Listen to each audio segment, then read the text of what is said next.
Hello, this is Rosal again, your evangelist. Where are you? And what are you doing right now? Rosal Rabi.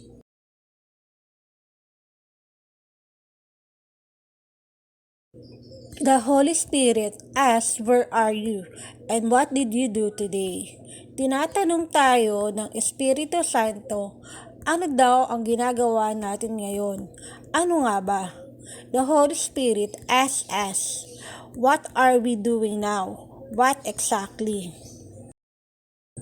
Sa mga sunod-sunod na pahina ay tatanungin kayo ng Espiritu Santo mga personal na mga tanong at sasagutin nyo sa inyong sarili din. In the following pages, the Holy Spirit will ask you personal questions and you will answer them yourself.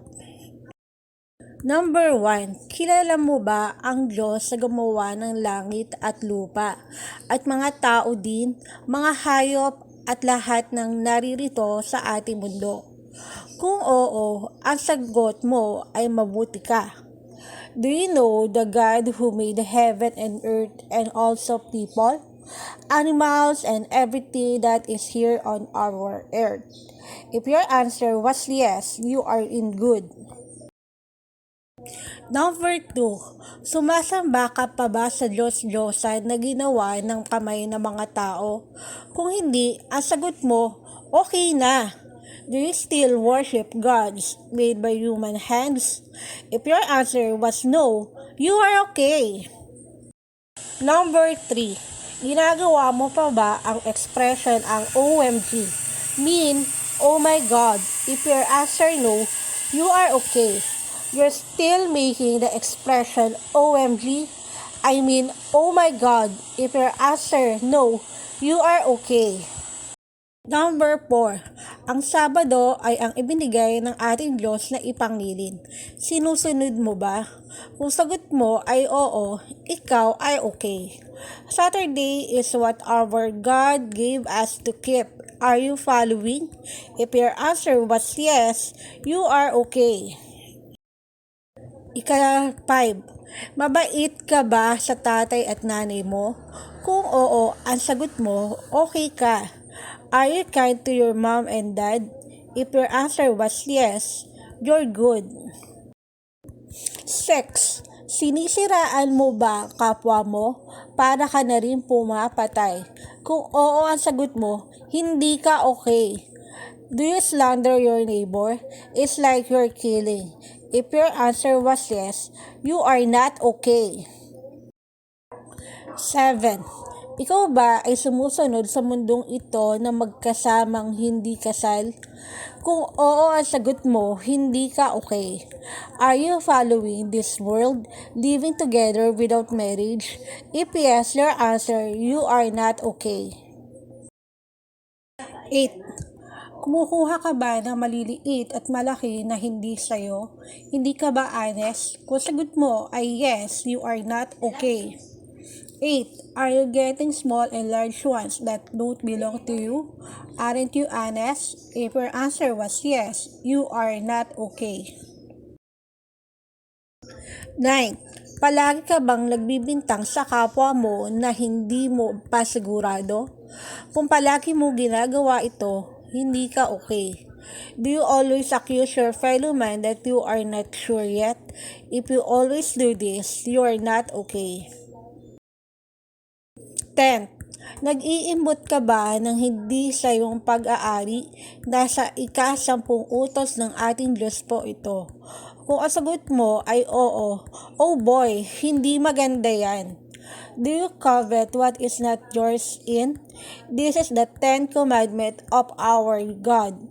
If your answer is yes, oh boy, that's not good. Ang Panginoon Diyos ang gumawa ng lahat ng narito sa mundong ito. Kasama po tayo mga tao at napakalapit na pong sirain sa galit ng Panginoon Diyos sa mga taong masasama. Pero kukunin ang mga anak niyang mga sumusunod sa kanyang mga utos. Sa palagay po ninyo, may hindi magagawa siya kung hihiling po tayo? Kayong mga bakla at tomboy, palagi nyo sinasabi na hindi na kami magbabago kasi ang Diyos ang nagbigay sa aming kalagayan. Mayroon pa bang hindi magagawa ang ating Panginoon Diyos? Sinubukan nyo bang humiling ng ganito? Kung ikaw ay bakla, eto ang dasal mo. Panginoon Diyos, pakiusap po, gusto ko pong mabigyan ng buhay na walang hanggan.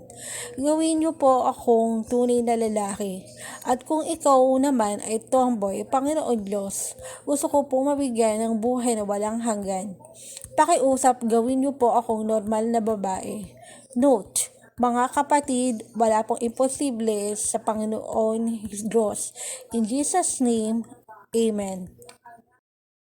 The Lord God made everything in this world, including us humans, and it is very close to being destroyed by the anger of the Lord God to the wicked people. But His children who follow His commandment will be blessed, taking to heaven. Do you think He can't do something if we ask?